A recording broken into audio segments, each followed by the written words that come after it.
छोटे से गांव में जहां हरियाली और शांति का माहौल था, एक व्यक्ति रह रहा था जिसका नाम था अजय और उसकी पत्नी सुमिता अपने बेटे राघव के साथ एक साधारण जीवन जी रहे थे। अजय को अंधविश्वास में विश्वास था और उसने अपने घर में एक अजीब नियम बना लिया था कि जब तक उनके घर में कोई मेहमान नहीं आएगा वह खाना नहीं खाएगा। सुमिता ने अजय से कहा, सुनो जी, खाना खा लीजिए, नहीं तो आप बीमार पड़ सकते हैं और आपका यह अंधविश्वास नहीं चलने वाला। और हमारे मेहमान बहुत दूर रहते हैं, पहले तो आ जाते थे, लेकिन अब आज के समय में किसी के पास समय नहीं, इसलिए अब कोई नहीं आ रहा है। लेकिन अजय ने उसकी एक नहीं सुनी। अजय ने दिन रात केवल इस बात का सोच रखा था कि किसी तरह घर में एक मेहमान आ जाए। उसका मानना था कि मेहमान भगवान के रूप में आते हैं और जब तक घर में कोई भगवान का रूप नहीं आएगा तब तक वह खाना नहीं खाएगा है। भाग्यवान जब तक कोई मेहमान नहीं आ जाता, मैं जब तक खाना नहीं खाऊंगा, ये मेरा आखिरी फैसला है। सुमिता ने सोचा कि अब इस समस्या को हल करने का कोई तरीका निकालना होगा। गांव में सभी लोग दूर दराज के इलाकों में रहते थे और उन्हें आने में समय लग सकता था। उसने सोचा कि शायद पड़ोसियों से मदद मिल सकती है। सुमिता अपने एक पड़ोसन के घर गई, राघव और नंदिनी से अपनी सारी बात बताई। मेरे पति पर अंधविश्वास का भूत सवार है। वो कहते हैं कि जब तक कोई मेहमान नहीं आ जाता जब तक मैं खाना नहीं खाऊंगा, और उन्होंने अभी तक खाना नहीं खाया है। ऐसा ही चलता रहा तो उनकी तबीयत बिगड़ सकती है।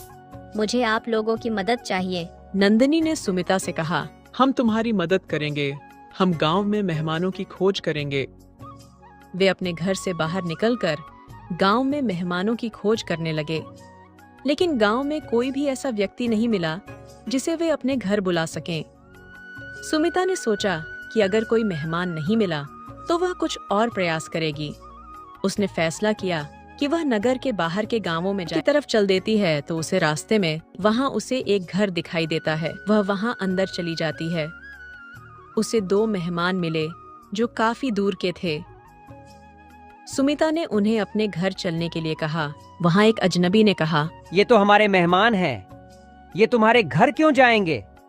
तुम अपने घर अपने मेहमानों को लेके जाओ, हमारे पास क्यों आई हो? सुमिता ने अपनी बात बताई और कहा, पति पर अंधविश्वास का भूत सवार है।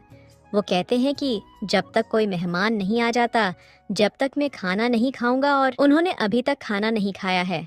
ऐसा ही चलता रहा तो उनकी तबीयत बिगड़ सकती है।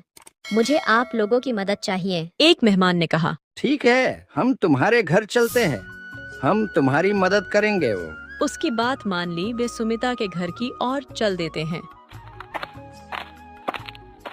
जब वह घर पहुंचते हैं तो अजय देखकर बोलता है, लो आ गए मेहमान, मेहमानों के लिए खाना लाओ। लेकिन मेहमानों ने मना कर दिया। एक मेहमान ने कहा, हमें भूख नहीं है, हम खाना नहीं खाएंगे। अजय ने नाराज होकर कहा, ऐसे कैसे?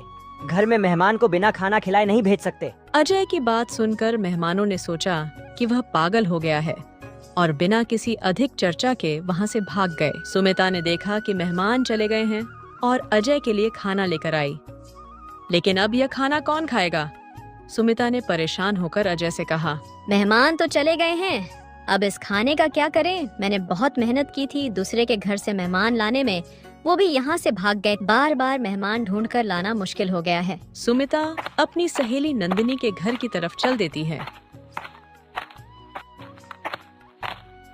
सुमिता ने अपनी सहेली नंदिनी को सारी बात बताई और कहा, वो तो अब भी खाना नहीं खा रहे हैं।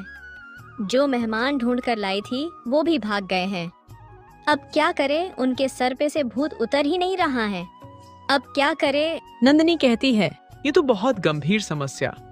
इसका उपाय तो एक ही है कि अजय को हलवाई की दुकान पर भेजकर शक्कर के बने मेहमान ले आए। सुमिता ने सोचा कि शायद हलवाई की मदद ली जा सकती है। सुमिता अपने घर की तरफ चल देती है। वह घर पहुंचकर अजय से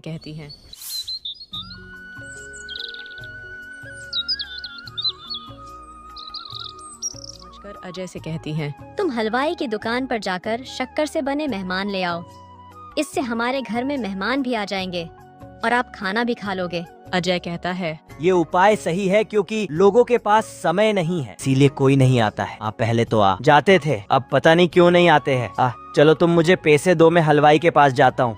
सुमिता अजय को पैसे दे देती है। अजय दुकान की तरफ चल देता है।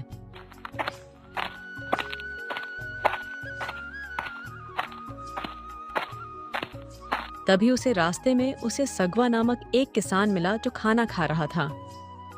अजय ने उसे देखा और उसकी ओर बढ़ा। अजय ने सगवा से कहा, सगवा भाई, आप अकेले खाना खा रहे हो? सगवा ने उत्तर दिया, हाँ अजय भाई, अकेले खा रहा हूँ। अगर तुम्हें भूख लग रही है तुम भी खा सकते हो। अजय ने मना कर दिया। कहता है, मैं तुम्हारा खाना ऐसे कैसे खा सकता हूँ? तुम तो मेरे मेहमान नहीं हो। तुम मुझे अपना मेहमान बना लो, फिर मैं खा सकता हूँ। सगवा कहता है, अजय भाई, हम तो पड़ोसी है, मेहमान कैसे बन सकते हैं? अजय कहता है, मेहमान बन सकते हैं, तुम मुझे अपना जीजा बना लो, फिर हम मेहमान बन सकते हैं, फिर मैं तुम्हारा खाना खा सकता हूँ। सगवा कहता है, अजय, ये क्या कह रहे हो? अपनी हद में रहो। ये तुम क्या कह रहे हो? तुम्हें अपना जीजा क्यों बना लूं? तुम्हारा दिमाग तो ठीक है। सगवा ने उसकी बातों को सुनकर उसकी पिटाई कर दी।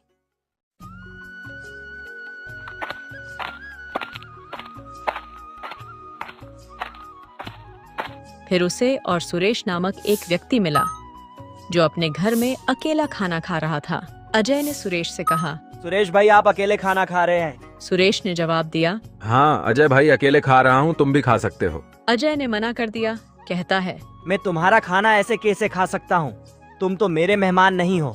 तुम मुझे अपना मेहमान बना लो, फिर मैं खा सकता हूँ। सुरेश कहता है, अजय भाई, हम तो पड़ोसी है, मेहमान कैसे बन सकते हैं?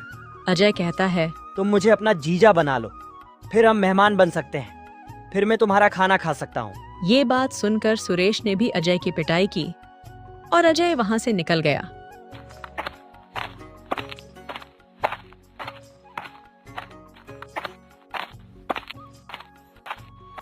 अजय ने फिर रामू हलवाई के पास जाकर शक्कर से बने मेहमानों की मांग की। अजय ने कहा, रामू भाई, मुझे शक्कर से बने मेहमान दे दो। रामू कहता है, शक्कर से बने मेहमान तो दे दूंगा, परंतु ये तुम्हारे चेहरे पर लाल निशान क्या है? और तुम्हारे कपड़े भी फट रहे हैं और तुम्हारी आंख भी काली हो रही है। तुम्हें किसी ने पीटा है क्या? अजय सोचता है, अगर मैंने इसे बता दिया कि मुझे सगवा और सुरेश ने पीटा है तो ये मुझ पर हंसेगा और मेरी बेइज्जती करेगा। इससे कह देता हूँ कि घर पर काम चल रहा है। अजय ने जवाब दिया, अरे कपड़े गंदे हो गए थे, काम करते हुए घर पर काम चल रहा है। रामू उसे शक्कर के मेहमान दे देता है और अजय शक्कर के मेहमान लेकर घर की ओर चल देता है।